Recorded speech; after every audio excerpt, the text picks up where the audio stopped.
안녕하세요. 황녀의 싸다바 토크 시간입니다. 네, 오늘의 황녀 사연은요.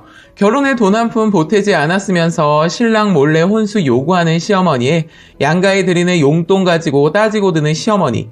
결국 받던 용돈까지 아들에게 거절당한 사연입니다. 사연 읽기 전에 구독과 좋아요, 많은 공유 부탁드릴게요. 20대 후반 시집살이 당하고 있는 임신 6개월 된 새댁입니다.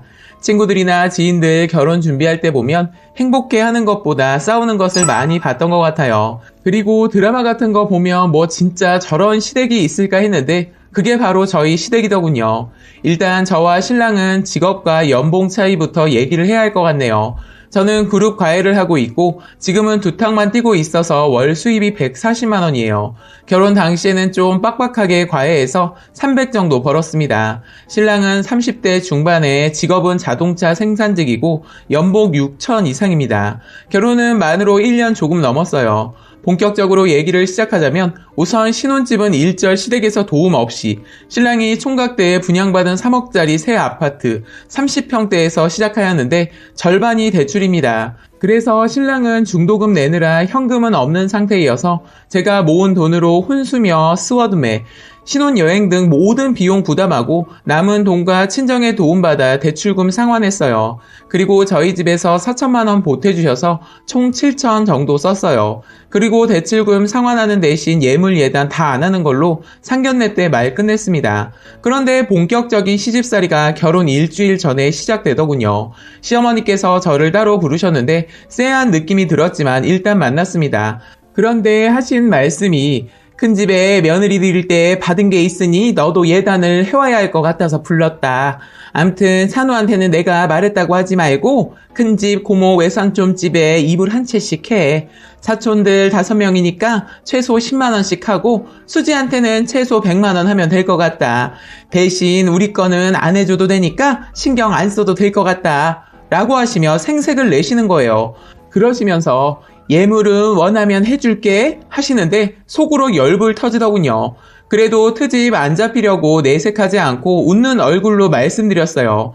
대출금을 이미 상환해서 돈이 없어요. 그리고 제가 과외만 하다 보니까 신용 대출 받기가 까다로워서 제 앞으로는 대출이 안 되니까 오빠 앞으로 대출 받아서 예당 9세 맞출게요. 그리고 저는 예물 다이아 해주세요. 그리고 오빠한테 당연히 말해야죠. 그랬더니 시어머니 목소리 톤을 올리더니 왜 그걸 니네가 대출 받아서 하니? 너희 친정에서도 불편해하실 거야. 그리고 겨우 4천으로 딸 시집 보낼 생각은 아마도 안 하셨을 거다. 어쨌든 우리 아들이 3억짜리 집을 해가는데 아마 친정에서도 마음 쓰고 계시지 않겠니? 하시는데 이때 잠시 동안 고민을 했습니다. 여기서 말대답을 할 것인가 아님 작전상 후퇴한 다음 신랑을 내세워 대리전을 붙일까 고민하던 찰나 시어머님 말에 고민 끝낼 수 있었고 말씀드렸죠. 먼저 시어머니 말이 그 정도면 사돈댁도 남는 장사 아니니? 하시더군요.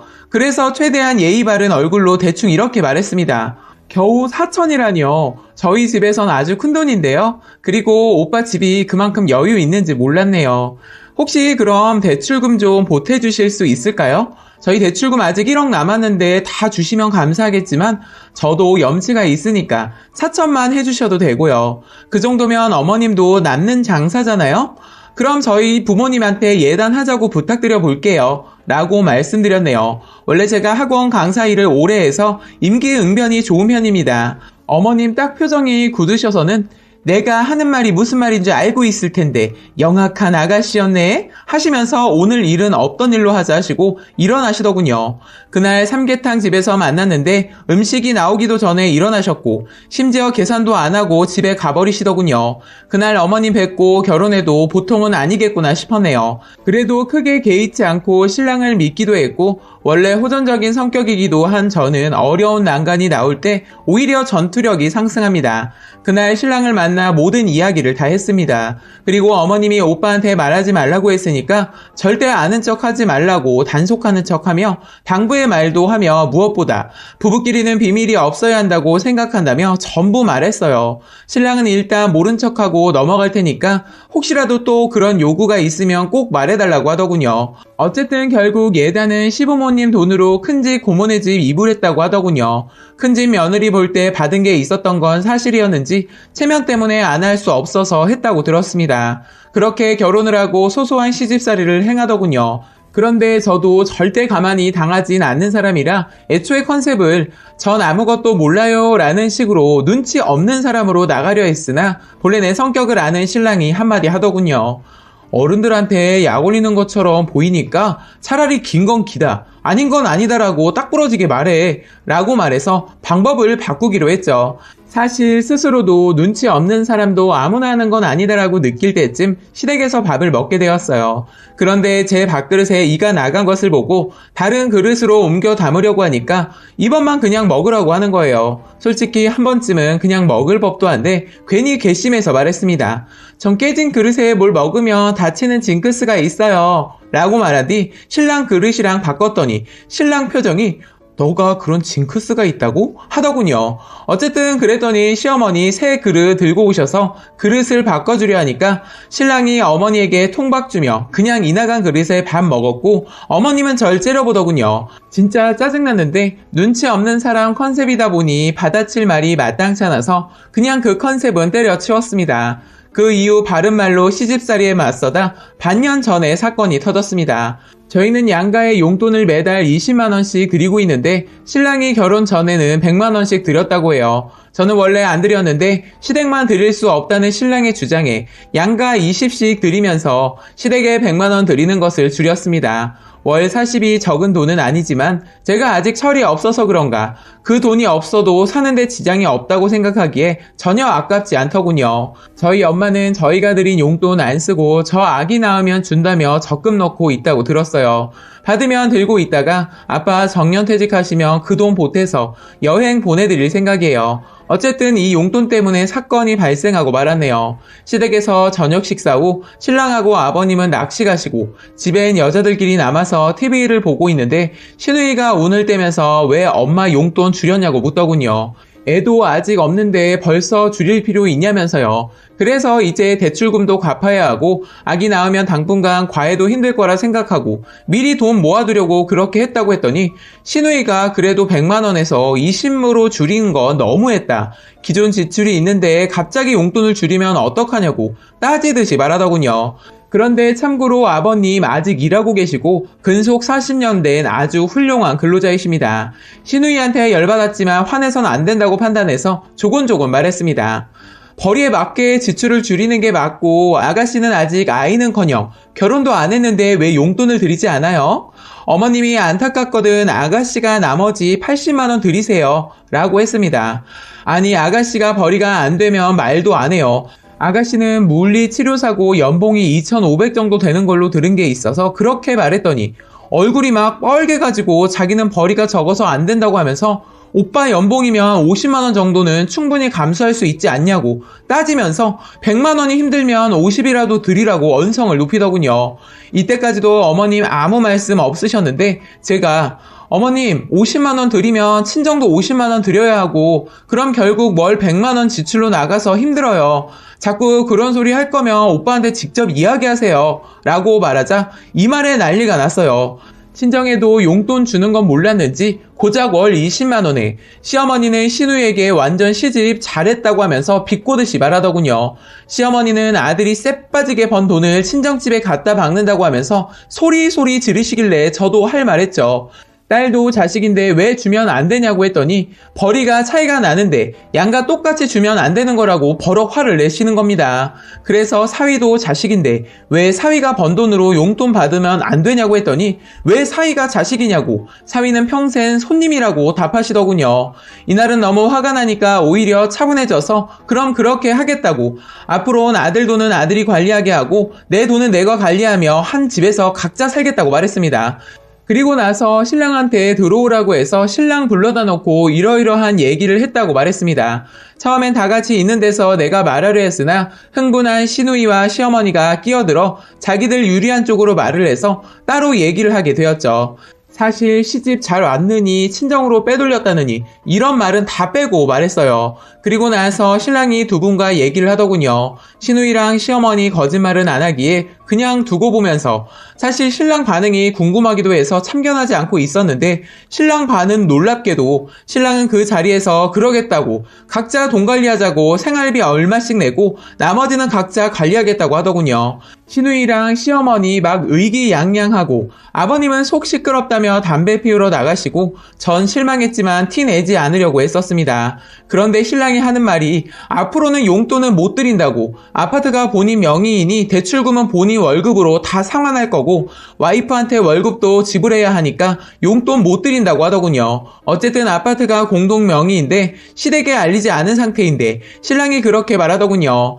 사실 집안일 대부분은 제가 하고 있고 요리하는 걸 좋아하기도 하고 정리정돈되는 걸 보는 쾌감도 즐기는 편이어서 각종 청소용품 구매가 취미이기도 하고 별 불만 없이 제가 집안 살림하며 청소 다 해와서 신랑은 항상 고마워하고 있습니다. 물론 시어머니, 시누이 둘 다 가만히 있지 않았는데 난 이미 신랑의 후광에 눈이 멀어 아무것도 들리지 않더군요. 우리 집은 신랑 급여 통장에 모든 자동이체를 걸어놨기에 내 월급까지 신랑 통장에 모아서 사용하고 있습니다. 물론 비번, 공인인증서, 심지어 체크카드까지 다 내가 들고 있어서 그 이후에도 변한 건 아무것도 없습니다. 단 변한 거란 건 시댁에 용돈 드리지 않고 있다는 것과 내 통장에 매달 200만 원씩 입금되고 있다는 점입니다. 그런데 웃긴 건 200만 원이 내 통장에 입금되는 5개월 동안 대출 원금 상환을 거의 못하는 상황인데 어차피 거치 기간이 있으니 신랑 보너스 달에만 원금 갚아나가도 5년이면 갚는다고 그 돈은 그냥 저 쓰라고 하더군요.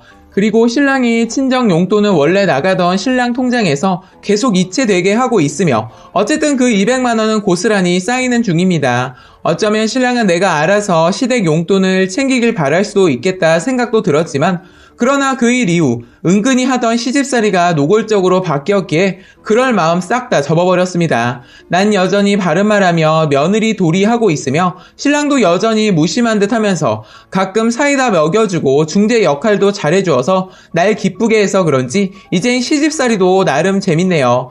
뭐 항상 승자는 나였으니까 그럴지도 모르겠는데 이젠 앞으로도 내가 승자가 되려면 지혜가 필요할 듯 싶어요. 그만 즐기고 현명하게 대처해서 모두 행복한 가정이 되도록 고민 좀 해야겠어요. 그나저나 200만 원씩 모은 돈은 어찌해야 할지 걱정이네요.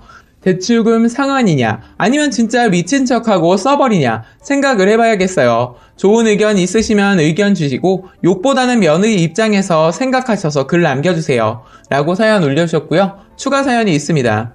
저는 거지근성, 이기적인 여자 아닙니다. 사실 사람마다 견해가 다르긴 하겠지만요. 일단 저는 결혼은 사랑하는 남녀가 가족이 되는 과정이라고 생각하기 때문에 7천 대 1억 5천 이런 식으로 계산을 하지 않았기 때문에 그저 내가 가진 돈과 배우자가 가진 돈 합쳐서 잘 살아보자가 정답이라고 생각했습니다.